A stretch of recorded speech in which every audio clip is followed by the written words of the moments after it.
صل علی رسول الکریم اما بعد قال النبی صلی اللہ علیہ وسلم من قال اذا اصبح رضیت باللہ رب وبالاسلام دینا وبمحمد نبیا فانا زعیم لآخذن بیدہ حتی ادخلہ الجنہ کما قال النبی صلی اللہ علیہ وسلم۔ درود شریف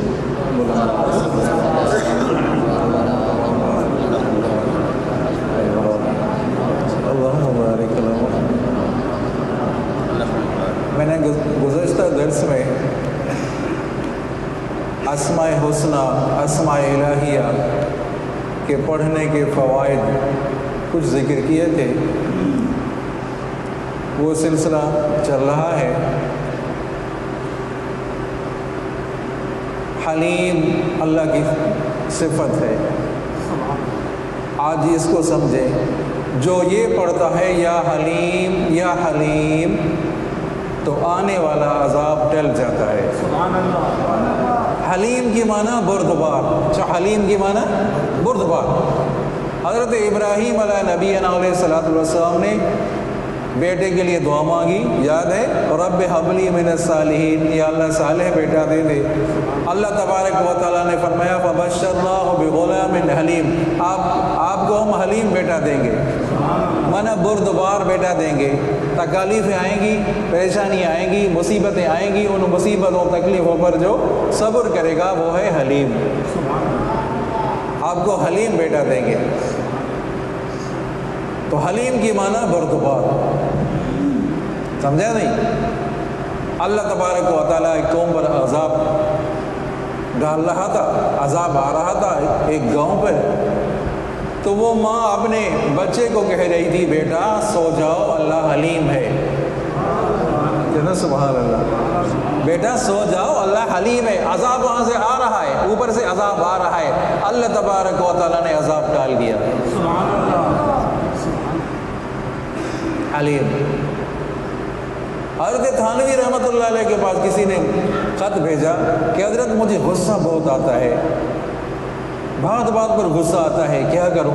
تو حضرت تھانوی رحمۃ اللہ علیہ کے قبر پر رحمت نازل فرمایا لکھنؤ میں جاؤ، لکھنؤ میں کتب خانہ ہے، وہ کتب خانے کا جو ناظم ہے اس کے پاس رہو، چند دن وہاں گزارو۔ بات ہو رہی ہے کہ غصہ زیادہ آ رہا ہے، بات ہے اس کی، سوال یہ کر رہا ہے کہ مجھے غصہ آتا ہے۔ تو جواب میں کیا لکھا حضرت تھانوی نے کہ لکھنؤ میں کتب خانہ ہے، اس کتب خانے کے ناظم کے پاس بیٹھ جاؤ، اس کے ساتھ رہو۔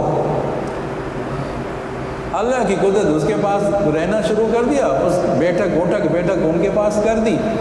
چند دنوں کے بعد وہ جو غصہ تھا وہ غصہ دور ہونے لگا، غصہ دور ہونے لگا۔ حضرت تھانوی کے پاس خط لکھا حضرت ابھی مجھے غصہ جو پہلے غصہ آتا تھا وہ ابھی کم ہو گیا ہے۔ کیا مانا؟ وہ حلیم تھا، وہ جو ناظم صاحب تھا لکھنؤ کا کتب خانے کا ناظم، حلیم الطبع تھا، بردبار تھا۔ اس کے ساتھ بیٹھنے سے ان میں بھی وہ طبیعت بردباری کی آ گئی، اس کے ساتھ بیٹھنے سے بردباری کی صفت آ گئی، سمجھا نہیں؟ تو حلیم مانا بردبار، یہ بردبار، اللہ تعالیٰ بردبار ہے نا، جو نا اللہ تعالیٰ حلیم ہے۔ کتنا ساری زندگی گناہوں میں گزاری بندے نے، ساری زندگی گناہوں میں گزری، سمجھا؟ اللہ تعالیٰ قادر نہیں ہے؟ کیا اللہ تعالیٰ اس پر قادر نہیں ہے کہ بندے نے گناہ کیا اللہ تعالیٰ اس وقت اس کو سزا دے دے؟ اللہ قادر نہیں ہے؟ ٹانگیں توڑ دے، آنکھوں کی نظر ختم کر دے، اللہ تعالیٰ قادر نہیں ہے؟ اللہ تعالیٰ حلیم ہے، جو اللہ تعالیٰ حلیم ہے، بردبار ہے۔ ساری زندگی گناہوں میں گزاری ہے بندے نے، ایک لمحہ آیا پشیمان ہوا، توبہ طائب ہوا، اللہ تعالیٰ ساری زندگی کے گناہوں کو معاف کر دے۔ یہ حلیم ہے نا، یہ حلیم ہے نا، اللہ تعالیٰ اتنے حلیم ہے عزیزو۔ آج کیا ہے بردباری، کسی نے گالی دی 10 گالیاں دیں، کسی نے موقع لگایا 10 موقع لگائیں گے، بردباری نہیں ہے نا۔ مولانا دنگی صاحب فرماتے ہیں آپ اگر بدلہ لوگے نا، کسی نے زیادتی کی آپ بدلہ لوگے تو سینے کی آگ تو ٹھنڈی ہو جائے گی، چلو سینے کی آگ تو ٹھنڈی ہو جائے گی، لیکن جو جہنم کی آگ ہے وہ ٹھنڈی نہیں ہوگی۔ جہنم کی آگ جو ٹھنڈی ہوگی وہ معاف کرنے سے ہوگی۔ چلو سبحان اللہ، معاف کرنے سے جہنم کی آگ ٹھنڈی ہوگی۔ تو اللہ تعالیٰ حلیم ہے، نہیں اللہ تعالیٰ نے چانس دے دی ہے۔ آج نہیں تو کل یہ بندہ آج نہیں تو کل توبہ کرے گا، کل نہیں تو پرسوں توبہ تو کرے گا، اس سال نہیں دوسرے سال توبہ کرے گا، کبھی نہ کبھی تو توبہ کرے گا۔ 29 سال ہو گئے اللہ کا نام نہیں لیا، کتنا 29 سال ہو گئے، آدھی زندگی گزر گئی اللہ کا نام نہیں لیا۔